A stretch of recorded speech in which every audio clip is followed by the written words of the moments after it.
What is going on, guys?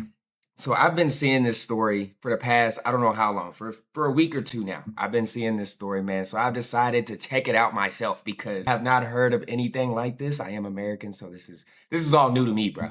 This is all new to me, but I've been in South Africa for a while now. And I know that this is something that's, hey. So we're going to react to a Nigerian man coronated as king in South Africa. Let's go ahead and check this out, guys, man. I'm curious to know how that's possible. Like, yeah, let's check this out, bro. Let's check it out. That's like me being crowned king, Imagine y'all. a foreign national being crowned a king in another country. Yes, you heard that right. A Nigerian man was allegedly installed as a traditional king in South Africa's Eastern Cape, and it is causing outrage across the Eastern nation. Cape.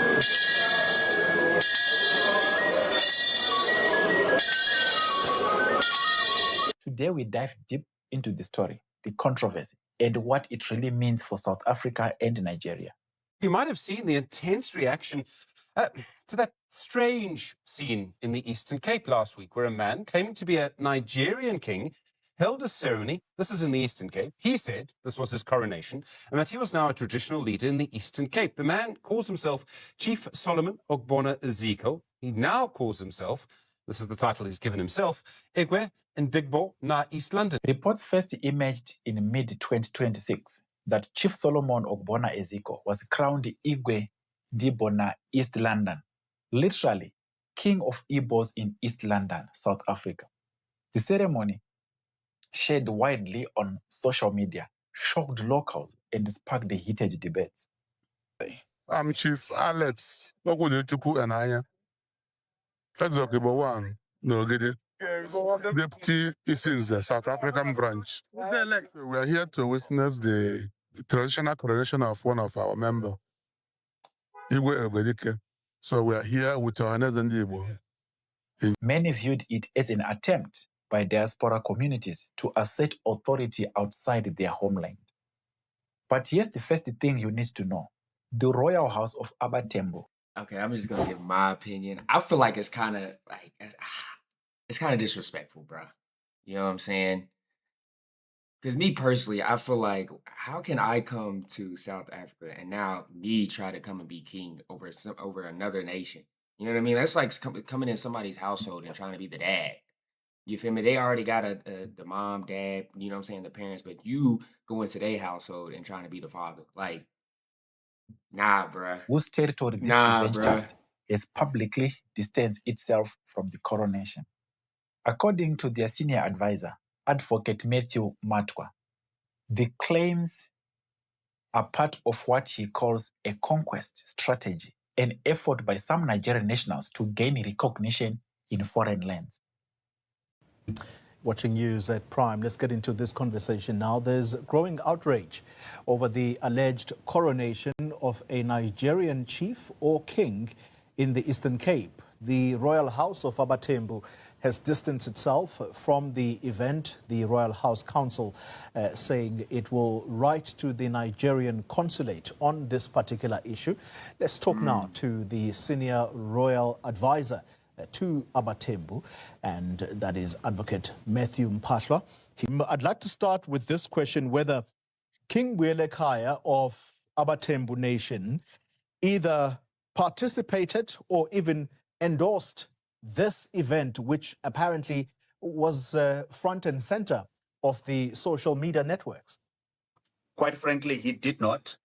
All of these are a product of, I think, a smear campaign and misinformation in the light of what I call a conquest in 2026 by the Nigerian nationals or concerned individuals.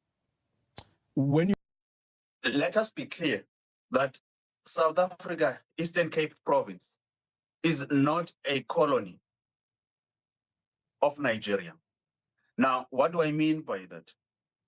An installation or a purported coronation of an individual as a king in an official foreign sovereign state is a behavior unbecoming. It's nonsense. In other words, what we have here, any sane country will reject what is happening or this conduct with contempt it deserves. It should not even be given dignity. How does a individual from the Yoruba tribe in Nigeria have a sense of origin or claim whatsoever in East London, which is the land of Amakakabe, within the jurisdiction of the Eastern Cape. So that's what I'm this confused. Like, information- is this like a Nigerian community that's within Eastern Cape, or is this like, how did he get crowned king in Eastern Cape? Like, is it like within a Nigerian community? Was he maybe married to a Xhosa woman? Like, how did this like organize? Like, how did this come together? Is what I'm trying to figure out, we bro. see it as part of a conquest by the said, Like, how did this get organized? tribesmen, in a foreign country. And in fact, it's an act of terror and nothing else. Okay. It's terrorism in the bigger scheme of things. Matwa emphasized that South Africa is not a colony of Nigeria, and any attempt to install a king is another nation's traditional system without local consent is seen as unlawful and deeply disrespectful. In his words, it is an act of terror and nothing else. Strong words, but they show just how serious this issue is. Local authorities agree. The Eastern Cape Cooperative Government and Traditional Affairs Department, led by MEC Zolile Williams, has clearly rejected this installation.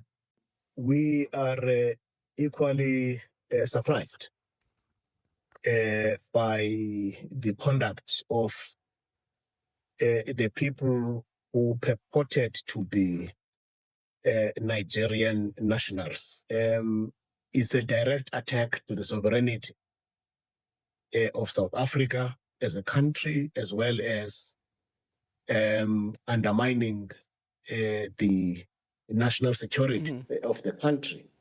You can't come to a country, exercise what you consider to be your kinda wild, culture y'all. or I your ain't gonna hold you. traditions without following the necessary protocols. And how do you claim kingship on a land where you are not even the bona fide? Traditional councils, including Contralesa, the umbrella body of South African traditional leaders, have condemned the ceremony as illegal and violation of the spirit of traditional law. Chief Muyelo Nongama called it an invasion and confirmed that local communities were outraged, saying that foreign nationals cannot simply claim kingship over South African lands. After. It has never happened that anyone calling himself or herself as a traditional leader can invade kingship of another without introducing himself or herself. He then hosts a ceremony. And that is why, therefore, we are outraged. And that is why, of course, even our people themselves are very, very angry as we speak. We had no choice but to take this matter up with our people. We are very, very happy that even the houses of traditional and all traditional leaders, not only in the Eastern Cape, throughout South Africa, are actually supporting us because it seems that some Nigeria have taken us for a ride for quite some time. Even among Nigerians, there is confusion. Some Even social media Nigeria's commentators confused. argue over Chief Ezeko's tribal affiliation. Some say he is from the Igbo tribe, others from Europe tribe, and question whether he has any legitimate connection to the Eastern Cape. Advocate Matwa pointed out that misinformation and manipulated social media posts have fueled this saga, creating. That's one thing, bro. That's one thing too, bro. Social media can stir things up, bro. You know what I'm saying? Because it could be one thing, and then social media can turn it into something totally different.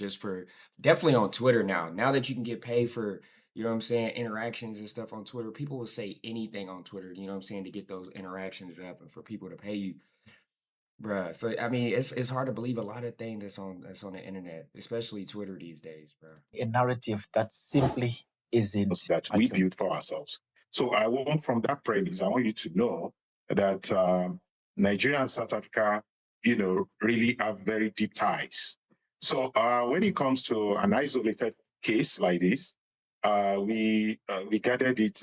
We feel it's not called for, and it's not something that is in tradition or in tandem with the cultural beliefs and cultural understanding of Nigeria.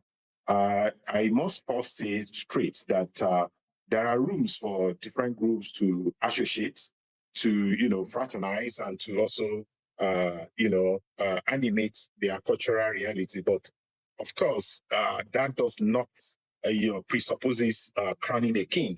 And I want to state categorically that he is not a king. And I don't think he purports to represent that. And he could not even exercise any authority, of kingship anyway. Diplomatically, Nigeria's acting High Commissioner, Alexander Ajayi, has called the incident an isolated case, distancing the Nigerian government from the coronation. The Abattembo Royal They House said plans they ain't to got nothing formally to do with write this, to y'all. the Nigerian consulate seeking clarification about the individual's identity, credentials, and the purpose of this coronation. They also intend to summon him to explain his actions. Where Yeah, well, I wanna know note too. the comments by the president of Controlesa or the chairperson of Controlesa, but maybe where we differ as the kingdom is that I know they planned marches in East London. We don't believe that there should be any planned march concerning a foreign national who proclaims or claims to be a king or a chief, because the narrative has been shifting. What we are in fact doing, and what I've been engaged in the course of today, is to seek clarity from the Nigerian consul, which I have not been able to go through this evening. And I'm hoping tomorrow to get in contact with the consular general. And what we intended doing, not only writing them, but to summon him to our kingdom to come and explain the presence of the said individuals and his credentials. Who is he? From what tribe is he? What connection does he have with the Nguni South people of South Africa?